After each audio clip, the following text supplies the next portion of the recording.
Place 20 years ago. Well, it's finally taking effect here in Arkansas. Not everyone, though, has made their way down to the Revenue Office, grabbed one of those numbers, and stood in line, sometimes for hours, to get that required real ID. Deadline just a few days out. KNWA's Dylan Neuter in studio. And Dylan, today the state with another news conference trying to urge people go get the real ID, but there's some new requirements that come along with that. Yeah, Doug, in an effort to enhance security and prevent fraudulent identification nationwide, the Real ID Act was adopted by Congress in 2005. Now, 20 years later, Arkansans will be required to obtain one of these Real IDs no later than the May 7th cutoff in order to travel by plane as well as enter some government buildings statewide. Today, the Department of Finance and Administration held a news conference on these changes, but not all residents are on board with these new requirements. I would not want to have to go to the DMV this week for any reason.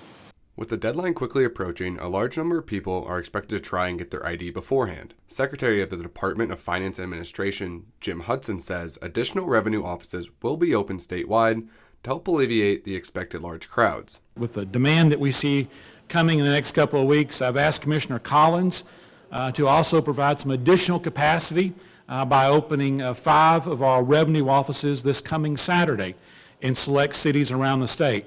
Fayetteville, Little Rock, Jonesboro, Texarkana, and Monticello will be open all day this Saturday, 8 o'clock to 4:30, I believe, in order to be able to serve customers. According to the Commissioner of Revenue, Charlie Collins, the process has been streamlined to make it more efficient. He says the steps to obtain a real ID are similar to what people have done in the past, stating just 4 items are required. One of them is a proof of legal presence.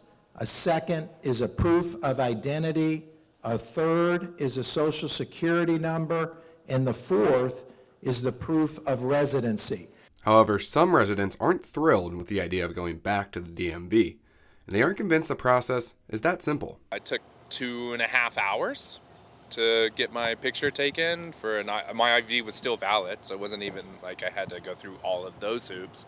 I just had to, get my picture taken and wait in line for a really long time. It is a lot of documents, I think, that you have to bring. I actually called the other day, and I feel like you kind of have to dig your life up to get the real ID.